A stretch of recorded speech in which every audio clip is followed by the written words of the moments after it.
Hey everyone, Fifth Bridge Sports here. We hope you're having a great week. We hope you've won your fantasy matchup. We're going to be going over some ads for week 14. A lot of our ads from week 13 are, again, still have relevance. We're also close to 1,000 views, so help the boys out. Throw a view on there. Let's get started.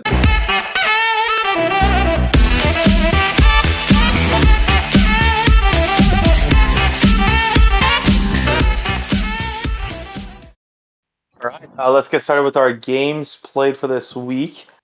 Pretty general for most of the league. We got 4 games across the board. Biggest mentions would be to avoid players from the Kings, Rockets, and the Pelicans because they're only playing 2 games this week. That is being said, if you need to pick up a free agent, avoid players on that team. Um, and yeah, we're gonna look at total games played by day this week. The distribution is such: Monday, Wednesday, Friday, and Sunday being very loaded with games, and Tuesday and Thursday and Saturday, frankly, are low on games. Which means, as to you as a fantasy manager, this should mean that Tuesday, Thursday, and Saturday you're more likely to play a lot of your players. And on the other days where there are a high number of games, you might have to bench some guys because the games interfere with each other. And we're going to move on to the best team for fantasy this week, which is the Golden State Warriors.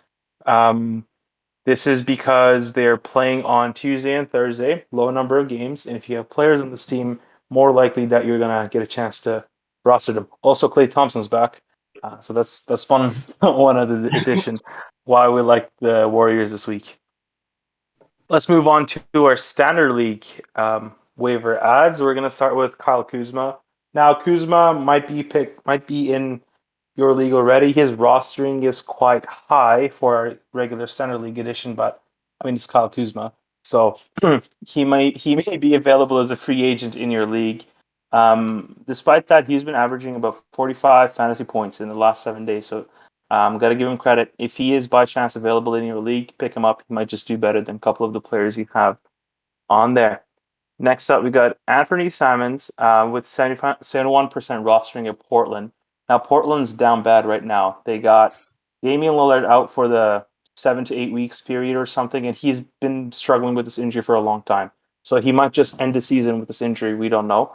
CJ McCollum is also out. So the point guard and shooting guards for Portland are out, and Anthony Simons has to fill that spot.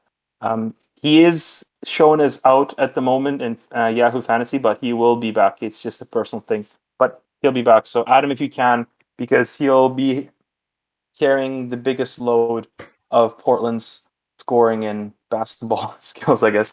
Now we're going to move on to Tim Hardaway. I was surprised to see him at 64% rostered because he is pretty much the second and third guy in the Mavericks, and he's been producing a lot.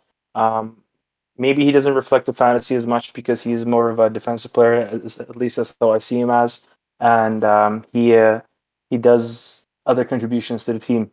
But he's been averaging 27 fantasy points over the last 7 days. Now with KP coming back, as Porzingis, this might take away points from him a little bit. But again, I don't think it'll matter because he is a starter on that team. Pick him up if you can. All right, next we got Alec Burks here, 53% rostered. So he's been having a really solid season on New York, been in and out of the starting lineup a little bit there, but overall, yeah, he's just been producing consistently games above 20 fantasy points, some into the 30s. So if you're looking for someone who's going to give you some consistent value, some good production, Alec Burks is a great option. So next we have DeAndre Hunter. He's returned from injury. He's climbed up about 12% in the last week to get up to 34% roster now. We expect this only to climb as he, gets more games under his belt. Last season, he averaged 26 fantasy points a game when he was playing. And I think that's kind of a realistic expectation for where we can kind of see his value start to fall. So, yeah, give him a good look. Fair enough. Next on our list is Amir Coffee, and I think he's one of the more surprising picks to make this list. His he's currently 33% rostered. That went up 30% over the last few days. So he's a player that had a bench role, was looking at maybe 15-ish minutes a game, and yeah, he's turned that into close to 30 minutes per game. Nobody on the Clippers aside from Kawhi and Paul George, are injured right now, to my knowledge. So that just looks like it's gonna stick. So if he's available in your league, I'd say pick him up. Next we have PJ Tucker, plays for Miami. Recently he's been going off, averaging over 30 fantasy points in his previous 3 games. He also has 4 games coming up this week, which puts him ahead of some other players that you might consider picking up. Now, we also do have Marvin Bagley on this list. We did just tell you not to pick up players from the Kings, so we're aware of that. He's rostered in 17% of leagues, and he's someone that you could pick up, and if his role continues, which there's a decent chance it could, he plays for the Kings after all. He might be an ad that provides value for the next few weeks.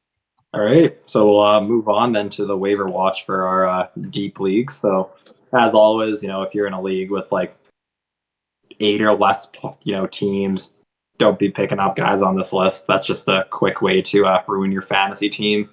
But if you are in a league, we have a 20-team league, so these are some good names for us.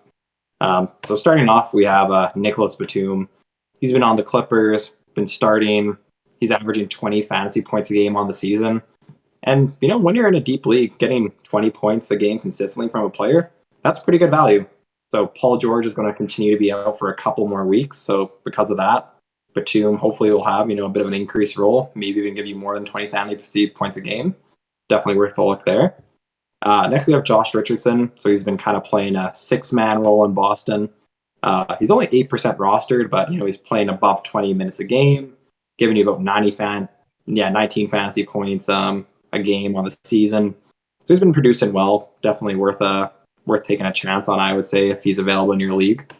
Next, we have Lamar Stevens. So kind of getting to the really low percent roster guys at this point in the list. So most of the remaining names could be available in any league, or hopefully at least one of them is. But yeah, Lamar Stevens, been starting for Cleveland for the last 5-game stretch, and he's been producing some really good fantasy games. So I think I keep an eye on him and maybe consider picking him up. All right, we're gonna move on to O'Shea Brissett from the Pacers. Right now, like he's playing in positions that are pretty stacked up in the Pacers, and we just looked up. Pacers, they don't have any injuries currently that are gonna put Brissett into unrealistic or very crazy fantasy value. But he has been putting up 19 fantasy points in the last 7 days. Like that is kind of low. But again, if you have an injured player and you want to put them temporarily, you can pick him up.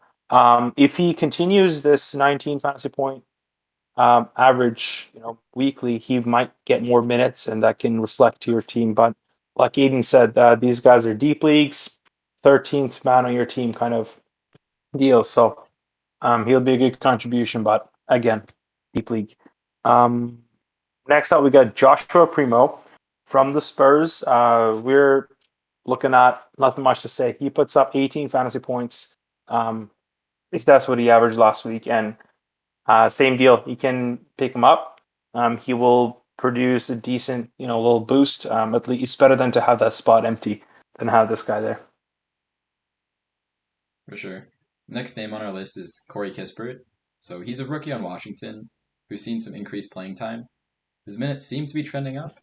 He mostly shoots threes, so if you're looking for points and threes in a really deep league, he'll give that to you. Brandon Boston Jr., he's rostered 1% of leagues, plays for the Clippers right now, and lately he's been putting up good deep league numbers. So he's been putting up between 15 and 20 fantasy points in his last few games. I watched him play. He's definitely got some talent. If the Clippers are hit with a few more injuries, like he could be looking at a much larger role. So I'd say at one, and if you're playing in a league like that, he's definitely worth taking a chance on it. All right, so those are the players that we wanted to go through. Thanks everyone for listening. Stay safe. Yeah, if you made it to the end of the video, hit that subscribe button for us. We'll see you guys in the next video.